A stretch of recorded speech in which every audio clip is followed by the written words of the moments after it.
ये मैं पूछना चाहता हूँ, ये भारत के मुसलमान को कब तक गुमराह करोगे? अरे तुम शिक्षा तुमने कभी नहीं दी मुसलमान को, रोजगार तुमने नहीं दिया, आवाज तुमने नहीं दिया, कभी तुम मुसलमान के बारे में बात नहीं करते। तुम मुसलमान को डराने का काम करते हुए हिंदू मुस्लिम में बांटने का काम करते हो। आज मोदी जी ने देश को एक जोड़ने का काम किया है, हिंदू मुस्लिम को एक करके दिखाया। सबसे पहली चीज जिसपे दंगा था, राम मंदिर को हटाया, राम मंदिर बना दिया। आज वो दंगा खत्म हो गया, हिंसा नफरत खत्म हो गई। आज प्रेम मोहब्बत से हिंदू मुस्लिम रह रहा है और 2024 में इंशाल्लाह फिर मोदी को जिताएंगे। राहुल गांधी जी कब तक गुमराह करेंगे? कब तक इस भारत के मुसलमान को गुमराह करेंगे? मैं भारत के मुसलमान से कहना चाहता हूँ, ये भारत के मुसलमान तुम समझ जाओ, तुम इंशाल्लाह एक खुदा की इबादत करो, तुम कांग्रेस की इबादत मत करो, तुम खुदा की इबादत करो और भारत के मुसलमान का कोई कुछ नहीं बिगाड़ सकता। और भारत का मुसलमान नरेंद्र मोदी के साथ है। अब बहकावे में नहीं आएगा राहुल गांधी के, बिल्कुल नहीं आएगा। आप बहुत बहकाया हमें, बहुत हमें लॉलीपॉप देते हैं, हमें चुस हो जाओ। कब तक चुस हो गए हम तुम्हारा लॉलीपॉप? अब नहीं चूसने वाले, अब तो हम मोदी के साथ हैं। अब बहकावे में नहीं आएंगे, इंशाल्लाह मोदी के साथ है। ये यूपी का मुसलमान है, ये हैदराबाद का मुसलमान नहीं है। जैसे कांग्रेस के नेता बिरयानी की खुशबू में बहक जाते हैं, राहुल गांधी जी क्यों बहक जाते हैं? बिरयानी की खुशबू आती है हैदराबाद से, क्योंकि हैदराबाद की, ये यूपी का मुसलमान है।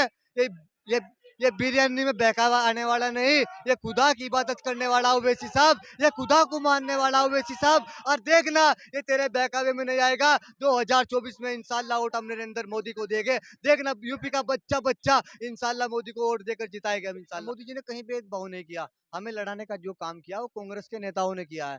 हमें आज तक हिंदू मुस्लिम अल्लाह के राम के नाम पे हमें लड़ाया। शिक्षा नहीं दिया हमें, रोजगार नहीं दिया हमें, कभी मजदूर की, किसान की, छोटे व्यापारी की कभी इन्होंने बात नहीं की। संसद के अंदर संसद को एक मजाक बना के रखा, जो भारत की सबसे बढ़िया वो है क्या नाम, अदालत। वहाँ पे मजदूर आस लेके बैठता है, किसान आस लेके बैठता है, और पूरा देश की आस रहती है 140 करोड़ जनता की, और हमारा कुछ विकास होएगा, लेकिन वो आस ही रह जाती है। राहुल गांधी जी ने कभी नहीं किया, मोदी जी ने 2014 के बाद भारत की जनता को करके दिखाया है। अब देख लेना फिर 24 में मोदी जी आएंगे। राहुल गांधी इतने बड़े बड़े वादे कर रहे हैं, कह रहे हैं कि आज जो तुष्टीकरण किया जा रहा है भारत के अंदर, हमारी सरकार आएगी वो नहीं होगा। आय दोगुनी का वादा बीजेपी ने किया, लेकिन हम करेंगे, रोजगार देंगे, सारे मुद्दे पे तो वो बात कर रहे हैं।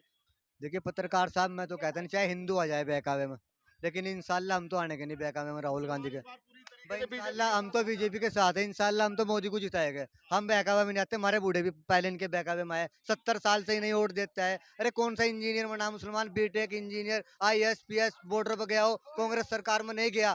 जो कुछ मिला मोदी सरकार में मिला है, और इंशाल्लाह फिर हम मोदी को जिताएंगे। थे क्या क्या पत्रकार, सुविधाएं मिली अरे आपको बहुत मोदी जी सुविधाएं से? मिली। जो गरीब मुसलमान था उसे आवास मिला, जिसके पास रोजगार नहीं था उसे जल मिला, और वो क्या ना अन्न मिला है, उसे लाइट मिली, बिजली मिली, रोड मिला, गली मिली। अरे बहुत सुविधा मिली, क्या क्या बताओ। प्रधानमंत्री योजना का सारा लाभ मुसलमान को मिल रहा है।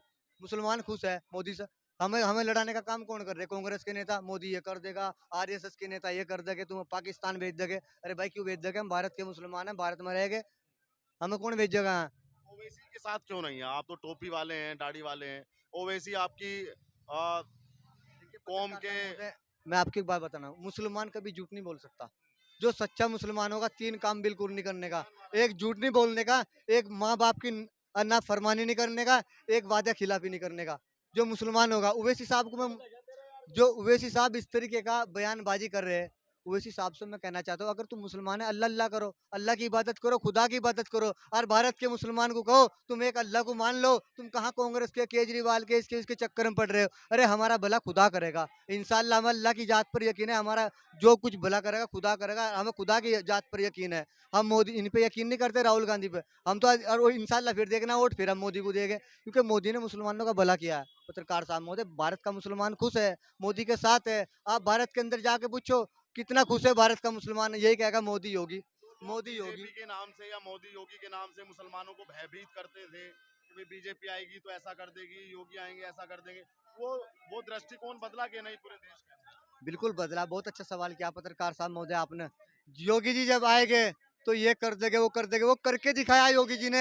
जितने माफिया थे उन्हें मिट्टी में मिला के दिखाया, जितने गुंडे थे उन्हें जेल में डालने का काम किया। जितने माफिया गुंडे, लूटना खसोटना, जितने चोर थे, डकैत थे, माफिया थे, सब पे बुलडोजर चलाने का काम वो योगी जी ने किया है। योगी को पूरा भारत पसंद करता है, भारत का मुसलमान पसंद करता है। अगर भारत का प्रधानमंत्री हो तो योगी आदित्यनाथ जैसा हो, क्योंकि भारत के जितने माफिया गुंडे हैं उन पे सब पे बुलडोजर चलाने का काम किया जाएगा। पे भी ये आरोप लगता है कि एक ही समुदाय में गुंडे पाए जाते हैं क्या? मुख्तार अंसारी, आजम खां को जेल में अंदर कर दिया, उन पे भी ये आरोप तो लगता है। पत्रकार साहब महोदय, ये तो एक मोदी जी को और योगी जी को टारगेट किया जा रहा है। ये मुसलमान को सता रहे, मुसलमान को ये कर रहे। मुसलमान को सिर्फ खुदा ही सता सकता है। अगर मुसलमान सताया जा रहा है अपने अमाल से, अपने कर्मों से सताया जा रहा है, मैं मुसलमान से कहना चाहता हूँ अच्छे कर्म कर, अच्छी सोच रख, अच्छे विचार रख और खुदा की इबादत कर, राम की इबादत कर, तुझे कोई दुख नहीं दे सकता। ये हमें सता रहे कांग्रेस के लोग, कांग्रेस के नेता। और मैं कहना चाहता हूँ तुम बदलाव लाओ देश के अंदर, जैसे मोदी जी ने विकास किया है। पूरे देश को एक करके दिखा, हिंदू मुस्लिम आज कंधे से कंधा मिलाकर चल रहा है। 2024 में इंशाल्लाह फिर हम मोदी को जिताएंगे। भारी भरकम वोटों से। अरे पत्रकार साहब महोदय, इनको 400 को पार कर देंगे इंशाल्लाह। इंशाल्लाह 400 को पार कर देंगे और मेरा खुदा जिता कर भेजेगा संसद के अंदर। मुझे अपने खुदा पर यकीन है, मुझे अपने अल्लाह पर यकीन है। इंशाल्लाह मोदी को जिताएगा अल्लाह ताला। ये बताओ, अभी राम मंदिर का इनॉग्रेशन हुआ है और पाकिस्तान में उस दिन बड़ा मातम छाया। वहाँ के जो न्यूज़पेपर है उसमें चला के भारत में अल्पसंख्यक रहने वाले जो अल्पसंख्यक समुदाय के लोग हैं उन पे अत्याचार किया जा रहा है। यहाँ के मुसलमानों की स्थिति अच्छी है या पाकिस्तान के मुस्लिमों की स्थिति अच्छी आप देख लीजिए पत्रकार साहब, जाकर पाकिस्तान के हाथ में कटोरा है। मैं बिल्कुल कहना चाह रहा, अगर भारत के अंदर कांग्रेस की सरकार आ गई तो जैसे पाकिस्तान के हाथ में कटोरा है ना, ऐसे भारत के हाथ में कटोरा आ जाएगा। भारत का मुसलमान भीख मांगने में मजबूर हो जाएगा। अन्न जल लाइट पानी से, रोड से, हर चीज से परेशान हो जाएगा जैसे हालात पाकिस्तान के, क्योंकि उन लोगों के पास शिक्षा नहीं है, उनकी मानसिकता बहुत गंदी है। तो ये भारत का मुसलमान है, सच्चा मुसलमान है। ये नरेंद्र मोदी और योगी के साथ है। इसे हमें वो नहीं बनाना पाकिस्तान, हमें मोदी को ही वोट देना, योगी को वोट देना। हमें इसे बहुत अच्छा बनाना है, देश को सुंदर बनाना है। गठबंधन का सरकार बनता है, लगता नहीं है कि इतने सारे प्रधानमंत्री, इतने सारे लोगों का दिमाग काम करेगा। केजरीवाल जी हैं। मैं ये नहीं समझ पा रहा, ये इतने सारे हो रहे, सारा किसके सिर पे बंधेगा और बराती किस किस के पीछे चले गए। अरे भाई तुम एक के पीछे चलो, नरेंद्र मोदी के। सारे भारत के 140 करोड़ जनता नरेंद्र मोदी के साथ जाएगी, ढोल बजेगा और बैंड बजेगा और देखना सहरा बंधेगा, वो नरेंद्र मोदी के सिर पे बंधेगा।